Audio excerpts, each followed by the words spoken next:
الحمد لله نحمده ونستعينه ونستغفره ونؤمن به ونتوكل عليه ونعوذ بالله من شرور أنفسنا ومن سيئات أعمالنا من يهده الله فلا مضل له ومن يضلله فلا هادي له وأشهد أن لا إله إلا الله وحده لا شريك له وأشهد أن سيدنا وحبيبنا وشفيعنا ومرشدنا ومولانا محمد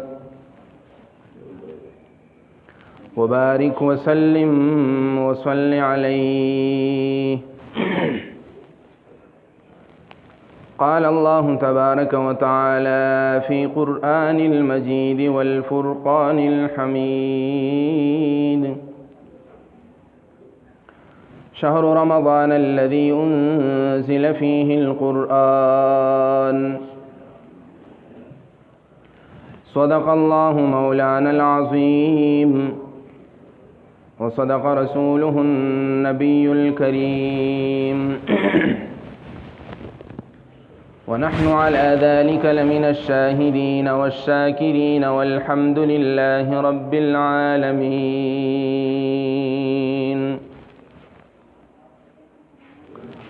مولاي صل وسلم دائما أبدا على حبيبك خير الخلق كلهم هو الحبيب الذي ترجى شفاعته لكل هول من الأهوال مقتحم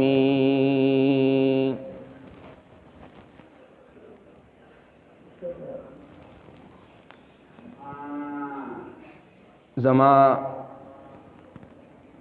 قابل قدر او معزز او په دین مینو محترم ورونو تاسو مخې ته ما د قرآن مجید د آیت مبارک صحیح سا ذکر کړل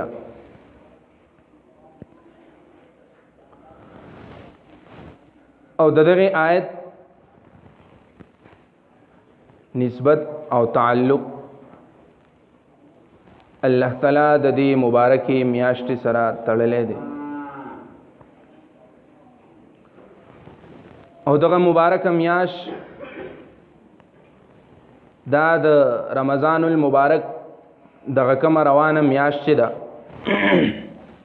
دا مبارک میاش ده څنګه چې الله تعالی د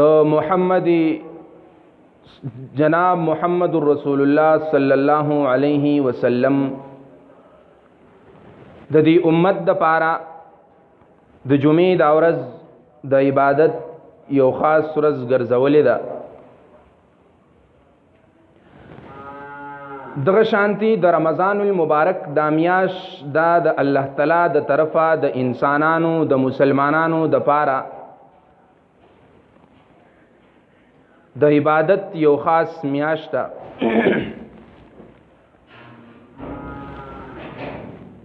او دغه مبارک ورځ د جمعې ده د دې مبارک میاشت د رمضان المبارک په دې درمیان کې راغلي ده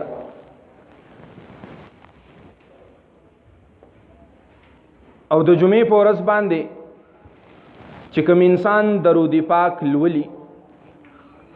نو دغه درود په نبی پاک صلی الله علیه وسلم باندې بغیر د سواسطینا التا پرشتي الله تعالی به اغوي چیراستا دی امتی د دې سړي زوی پتا باندې درود پاک او سلام را لېګلې دي نو موږ تاسو له پکار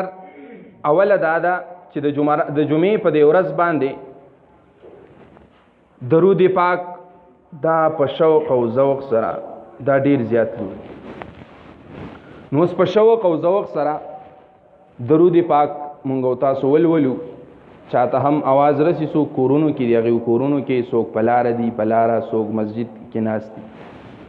اللهم صل على سيدنا محمد وآله وعترته بعدد كل معلوم لك. محترم و عزیزانو، د رمضان المبارک دا میاش دا یو عظیم نعمت ته. دا د نیکو د غټلو یو سیزن دی. لکه څنګه چې بعضی خلق داسي چې هغه د ګرمۍ په سیزن کې، د ګرمۍ په موسم کې د هغې په زړه کې دا خواهش پروت وي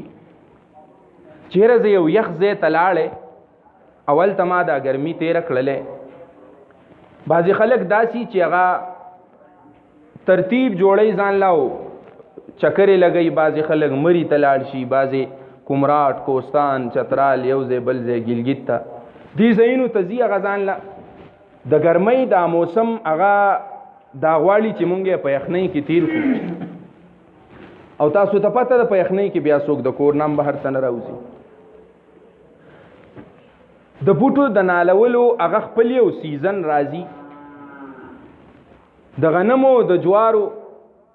د هغې د کرلو او د هغې د کروندې هغه خپل یو سیزن وي، خپل موسم وي. زمونږ او ستاسو د نیکو د ګټلو دپاره، زمونږ او ستاسو د ثوابونو د ګټلو دپاره الله تعالی دغه میاش ما او تا ته راکړې ده چې ما او تا د الله تعالی سره د نیکو د ګټلو کرونده او هغه محنت او هغه عبادت ما او تا په دې میاش کې بیا وو. دا میاشو زما او ستا دپاره د عبادت یو خاص سیزن دی، یو موسم دی. خو زما محترم و عزیزانو، الله تعالی په دې میاش کې ډېر غټ یو کتاب نازل کړی دی. د دې فضیلت سره، فضیلت د دې د ټولو نه اوچته خبره دا ده چې الله تعالی په دې میاش کې خپل قرآن مجید نازل کړی. هغه داسې کتاب دی چې هغه انقلابي کتاب دی، چې د دغه کتاب د وجې بعضې قومونه الله تعالی هغه ډېرې پستۍ ته رسول دي او بعضې قومونو ته الله تعالی ډېر اوچتوالی ورکړی. دغه کتاب الله تعالی په رمضان المبارک کې نازل کړی. نور میاشتې هم وي، خو الله تعالی د خپل کتاب د نزول دپاره دا یو میاشت غوره کړې ده. د دې نه مونږ ته دا پته ولګېده چې دې میاشت کې خامخا څه چل شته چې په خپل مبارک پیغمبر باندې داسې یو کتاب نازل کړی دی چې د هغه کتاب نه مخکې ډېر صحایف، ډېر کتابونه نازل شوي، خو چې کله د قرآن نزول وشو نو دغه ټول صحایف، دغه ټول تورات، انجیل، زبور، څومره کتابونه چې د اسمان نه نازل شوي وو د قرآن نه بعد هغه منسوخه شو، ختم کړی شو. دا د قرآن یو فضیلت او دغه فضیلت والا کتاب الله تعالی په دې میاشت کې نازل کړی. دا د دې میاشت فضیلت. او بیا په داسې پیغمبر باندې چې هغه سید الانبیاء دی، چې هغه د معراج په موقع باندې ټولو انبیاء کرامو ته هغه امامت ورکوي. داسې یو نبی دی. په داسې مبارک پیغمبر باندې الله تعالی په دې مبارک میاشت کې خپل مبارک کتاب نازل کړی. اوس د دې میاشتې قدر هغه خلک پیژني چې کم خلک په دې میاشت کې عبادت کوي، چې کم خلک په دې میاشت کې د الله تعالی د قرآن تلاوت کوي، چې کم خلک هغه د الله تعالی د احکامو د پیغمبر خدا صلی الله علیه وسلم د مبارک ژوند هغه طریقې هغه اپناوي. دغه انسان ډیره په اسانۍ سره او ډیره په اسهله طریقه سره د دې رمضان المبارک هغه فضیلت او هغه قدر پیژاندې شي. الله تعالی دې مونږه هغه مسلمانان جوړ کی چې د رمضان المبارک دغه قدر مونږ په دې میاشت کې وپېژنو. د یو نیکی قدر دا پکار دا چې ما او تاو په رمضان المبارک کله چې د قیامت په ورځ باندې د میزان تله ولګي او حساب کتاب شروع شي، د مسلمانانو حساب کتاب شروع شي، په دې کې به یو مسلمان وي، الله تعالی به د هغه نیکی تلی حساب کتاب روان دی، میدان محشر دی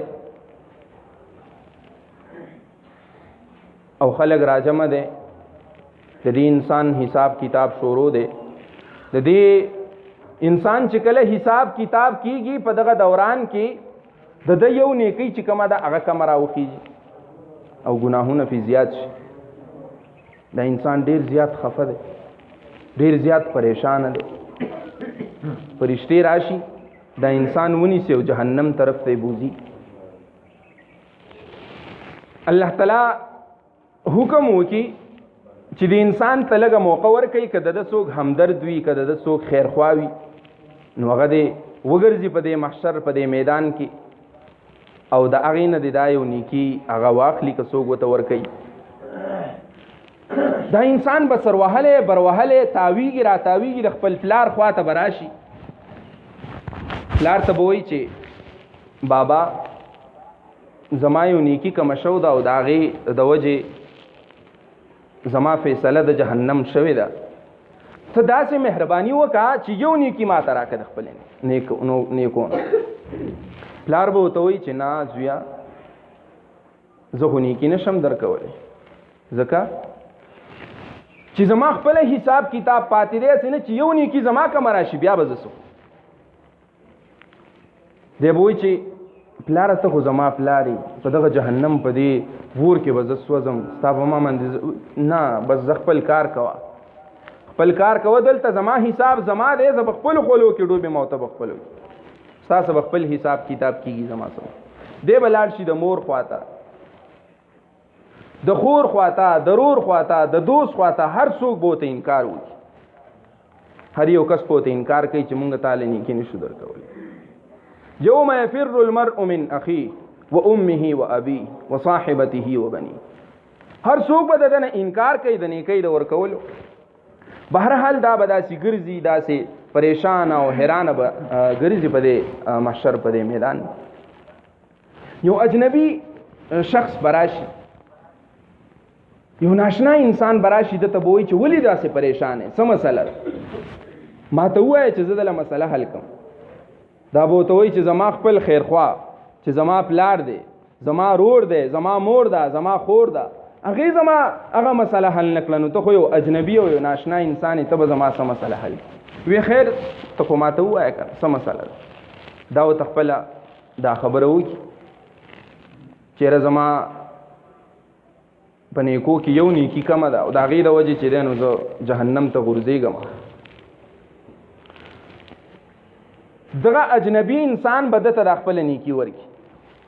یو نیکي به دا وله ورکړي، دا انسان به خوشحاله وي او دا حیرانه به وي چېرې دا یو اجنبي شخصیت دی د ماله. ابه ورته وایي چې دا یو نیکي د ما ځکه درکړه چې زما حساب کتاب شوی دی، زما حساب کتاب چې کله وشو نو صرف زما دغه یو نیکي راوخته، نور ټول ګناهونه دي، نور ټول چې کوم دی زما هغه نیکۍ نه دي راختل، هغه ګناهونه دي زما. نو د دغه یوې نیکۍ په وجه باندې زه جنت ته نشم تللی. لہذا ته یو مسلمان د الله بندی، د دې یوې نیکۍ د وجې چې کوم دی ته جنت ته تللی شي، لہذا دا نیکي چې کومه ده زما ده دا ته واخله او ته جنت ته لاړ شي. دا الله تعالی ته پته ده، دا منظر ورته پته ده، خو صرف د خپل انسان ته خپل بنده ته د خپل نیکۍ قدر ورکړي. هغه نیکي چې ما او تا ته په دنیا کې په الف لام میم باندې صرف په یو الف باندې ما او تا ته لس نیکۍ میلاوي، او دلته تبلیغیان حضرات ودرېږي ولکه خپله اراده په هغه یو اراده باندې ما او تا ته یو نیکي میلاوي. هغه نیکي چې کومه ده د هغې قدر ما او تا ته الله تعالی ښیي د محشر په میدان کې. اول ته بیا ګورې نه دوا قبلیږي، نه د چا آهزاري قبلیږي، نه د چا جړه قبلیږي، هېڅ هم ګورې نه قبلیږي. صرف دا قدر ما او تا ته راښیي چې زما د یو نیکۍ ګورې دا قدر وپېژنه. په دغه وخت کې به د محشر میدان لګېدلی دی، الله تعالی ته به دا دواړه پیش کړی شي. الله تعالی ته خو پته ده چې دا نیکي وله ده ورکړې ده، ده ته به وایي چې ستا خو نیکي میلاو شو، ته ځه جنت ته، ستا فیصله د جنت وشوه. خو ته څوک یې؟ سخاوت خو ما پیدا کړی دی، رحم خو ما پیدا کړی دی، رحیم خو زی ما، سخی ذات خو زی ما. تا دا فیصله څنګه وکړه چې یاره تا دومره سخاوت وکړه، دومره رحم دی وکړه زما په یو بنده باندې چې تا هغه ته یو نیکي ورکړه او د هغه نیکۍ د وجې چې کوم دی جنت ته لاړ. هغه ورته عرض کوي چې ای زما الله د دې یوې نیکۍ د وجې خو زه جنت ته نشو متلی. نو ما وی چې زما دا بل مسلمان رور زما د وجې جنت ته لاړ شي. الله تعالی به ورته وفرمایي چې سخاوت زمانه خلق زده کوي، رحم هغه زمانه خلق زده کوي. تاسې چل وکړه چې ستا په باره کې ما د جنت فیصله وکړه او زه جنت ته دا الله تعالی ګوره د دې یوې خبرې نه مونږ ته درې څلور خبرې هغه ذهن ته راځي. اولنۍ خبره خو دا چې الله تعالی د خپلې نیکۍ قدر انسان ته ورښیي چې ګوره د یو نیکۍ قدر وکړه. او په دې رمضان المبارک کې چې څوک نفل کوي هغه الله تعالی په فرض باندې بدلوي، او چې څوک فرض کوي نو هغه الله تعالی په یو باندې غواړي. لکه یو سحر مونځ چې ته وکړي فرض، نو دا داسې شو لکه تا چې یا مونځونه د سحر کوي په رمضان المبارک. د دغې خبرې نه مونږ ته یو خبره خو دا معلومه شوه چې الله تعالی مونږ ته د خپلې نیکۍ یو قدر راو چې د دې نیکو د دې ثوابونو هغه قدر وکړي. ګورې نیکي چې کومه ده هغه ډېر زیات ثوابونه لري، نیکي ډېر زیات ثوابونه لري، او بدی چې کومه ده هغه ډېر زیات عذابونه لري. او بل خبره دا معلومه شوه چې په دې رمضان المبارک ګوره د محشر په میدان کې چې د چا اسم نه قبلیږي، نه دعا قبلیږي، نه جړه قبلیږي، په هغه میدان کې څوک د چا سره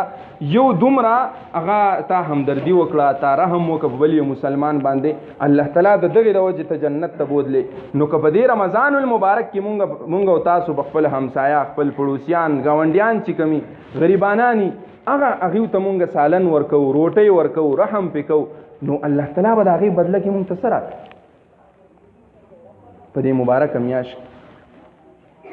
مجلس لګېدلی، صحابه کرام تشریف فرما دي. نبی اکرم صلی الله علیه وسلم ارشاد فرمائے چې کوم انسان د رمضان المبارک افطاری، د روزې افطاری یو کجوره هغه چاته ورکوي، نو الله تعالی به دومره ثواب دی انسان ته ورکوي لکه څومره ثواب چې د روزه نیول دومره ثواب ده ته ورکوي. بعضې صحابه کرام هغې عرض وکړه چې ای د الله رسوله مونږ خو غریبانان یو، مونږ خو چاته افطاري نشو ورکولی. نبی اکرم صلی الله علیه وسلم ارشاد فرمائے چې یو ګوټ د اوبو خو ورکولی شي که نه، یو ګوټ د شودو خو ورکولی شي که نه، نیمه کجوره خو چاته ورکولی شي چې هغه پرې روژه ماته کړي که نه، دومره ثواب به تا ته میلاویږي په دې باندې لکه څومره ثواب چې چا دا روژه نیول ده ته میلاویږي، دومره ثواب به تا ته. او د دې نه بله اوچته خبره چې کم خلک پوره افطاری کوي، کم خلک چاروجنی ول دا غریب دی، دا غوس نه کیږي، هغه راوس کور ته او هغه پوره افطاری وکړه، هغه پوره روټۍ ورکړه. نو نبی اکرم صلی الله علیه وسلم ارشاد فرمائے چې د دې په بدله کې به الله تعالی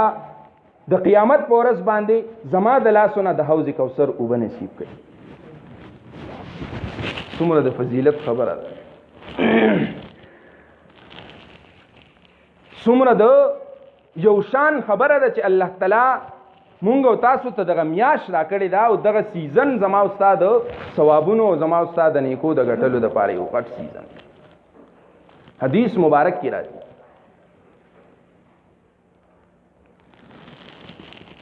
چې رمضان المبارک دا د دې پورا سال چې کوم نه د پورا کال زړه دی، د دې وجه نه امام ربانی حضرت مجدد الفسانی رحمت الله علیه فرمایي په خپل مکتوباتو کې غلي کلی دي چې الله تعالی پر رمضان المبارک کې دومره نیکی نازلې، دومره برکتونه او دومره رحمتونه نازلې، د دې 11 میاشتو نه زیات رحمتونه،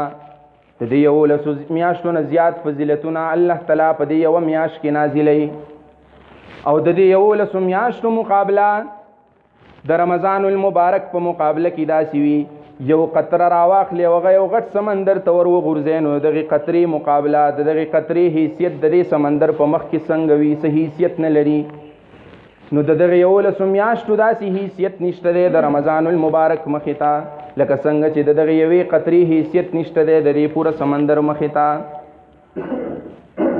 داسې فضیلت والا میاشت. بل حدیث مبارک کې راځي چې په جنت کې یو دروازه ده چې هغې ته باب الریان ویلی کېږي، او په دغه دروازه باندې به صرف هغه خلک دننه نوځي چې کومو خلکو روژه نیولې وي،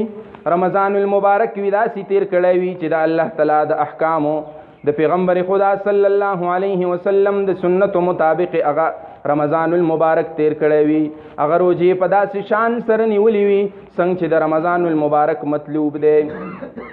په دغه دروازه باندې به صرف داسې خلک نه نوځي دننه چې هغې روژه نیولې وي، او بل چاته به په دې کې اجازت نه وي چې بل څوک دننه شي په دې دروازه باندې، فرشتې به مقرر وي په دې باندې.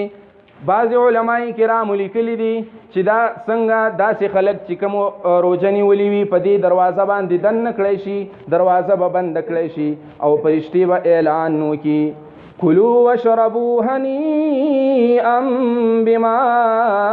اسلفتم في الايام الخاليه. دا ستاسو هغه بدله ده چې تاسو په دنیا کې رمضان المبارک په داسې شان سره تیر کړی، په داسې طریقه سره تیر کړی کوم چې د رمضان المبارک مطلوب وو. دا هغه ورځو او د هغې ورځې او د هغې شپې هغه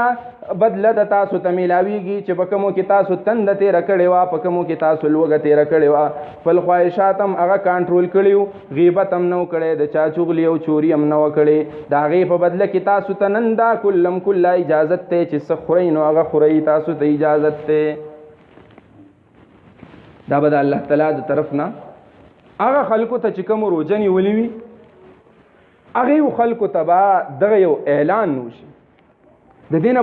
بله غټه خبره شته زما او ستا دپاره، دغه یو عشره تېره شوه، مونږ او تاسو پوه هم نه شو چې رمضان المبارک یو عشره تېره شوه. ما ورته دا سوچ کړی دی چې یاره ما څومره عبادت په دې یو عشره کې وکړه، څومره تلاوت مې وکړه، دغه میاشت خو الله تعالی زما او ستا د بخشش دپاره یو ذریعه رالیږلی، یو سبب یې راګرځولی دی ما او تا ته چې یاره زما دا بندګان په 11 میاشتو کې په خپلو سوچونو کې، په خپلو فکرونو کې، په خپلو کاروبارونو کې، په خپلو پټو کې، په یو ځای بل ځای په خپل کاروبار کې نښتي، هغه ته زه نه یم یاد، خو دا یوه میاشت زه داسې لیږمه دی خپلو بندګانو ته چې دا زما د ده د بخشش دپاره، د ده د مغفرت دپاره یو سبب او یو ذریعه وګرځي. ما ورته دا سوچ نه دی کړی. د نن نه بعد یو لمحه، یو سیکنډ، یو منټ، یو ګنټه، یو روژه هغه زما او ستا د بخشش سبب ګرځېدی شي. ګورئ دې سوچ کې پرې نه وځو چېرې یو عشره خو لاړه، بس کار خو وشو، بس نور عبادت نه کوو، ما عبادت هسې هم نه دی کړی، یو عشره تېره شوه ځه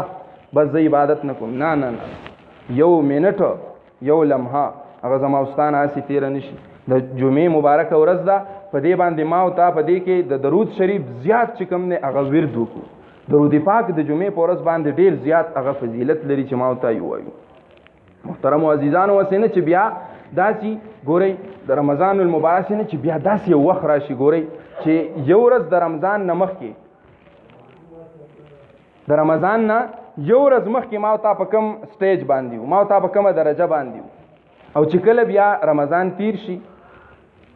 او اختر راشي او د اختر په ورځ مونږ وګورو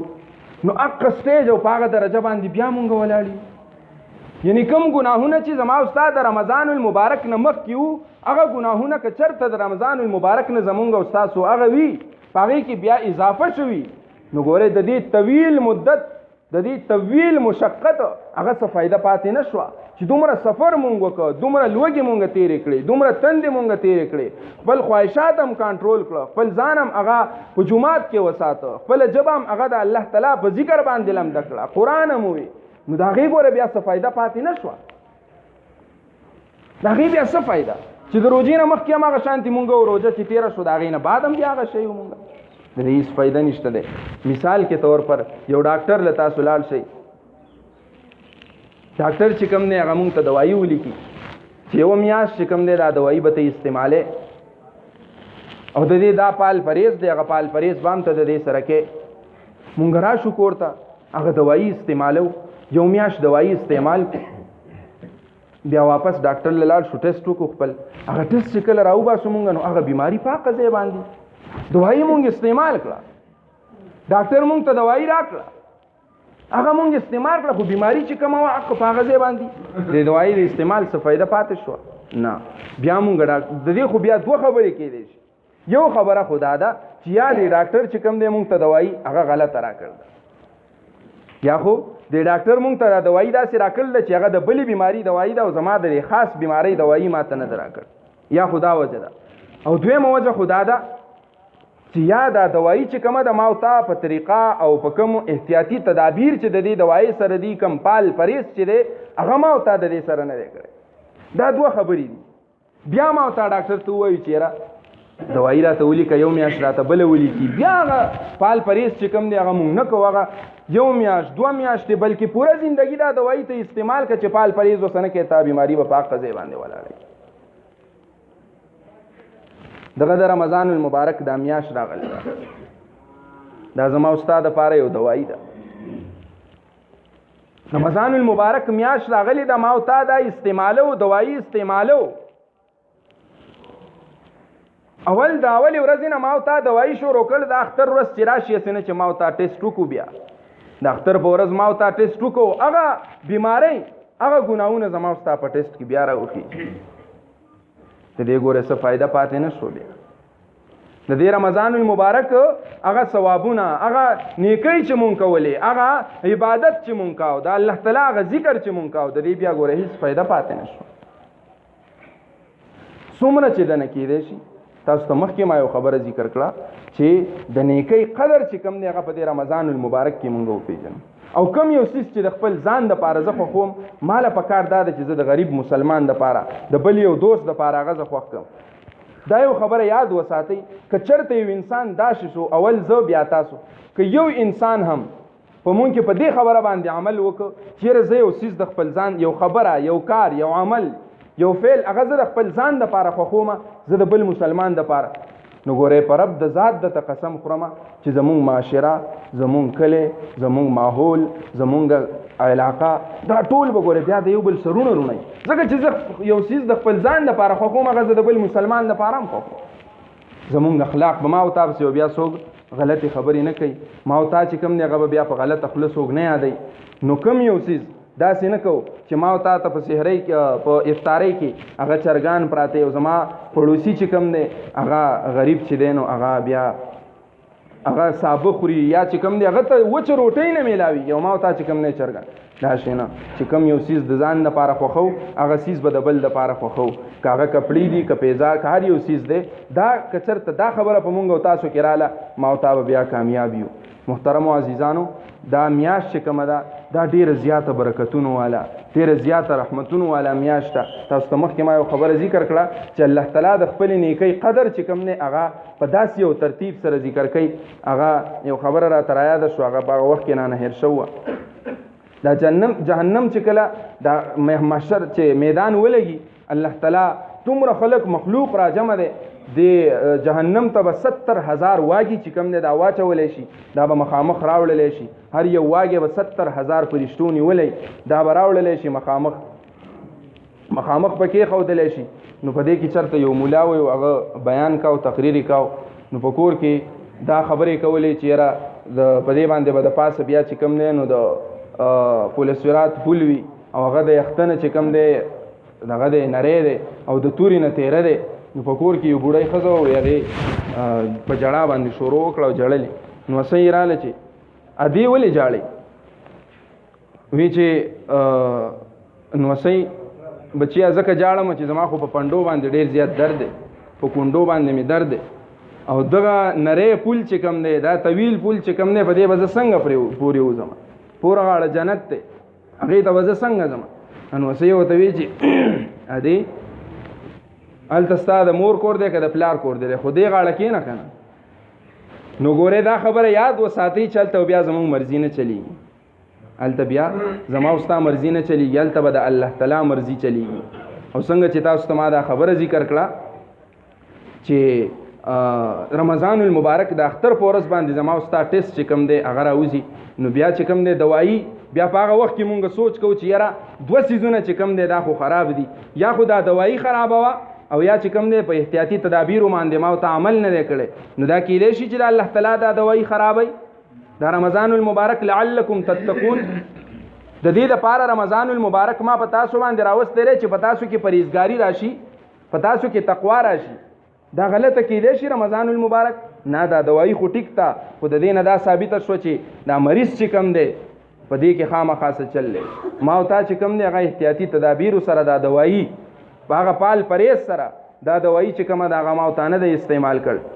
او رمضان المبارک بعض علماء کرامو لیکلي دي چې رمضان د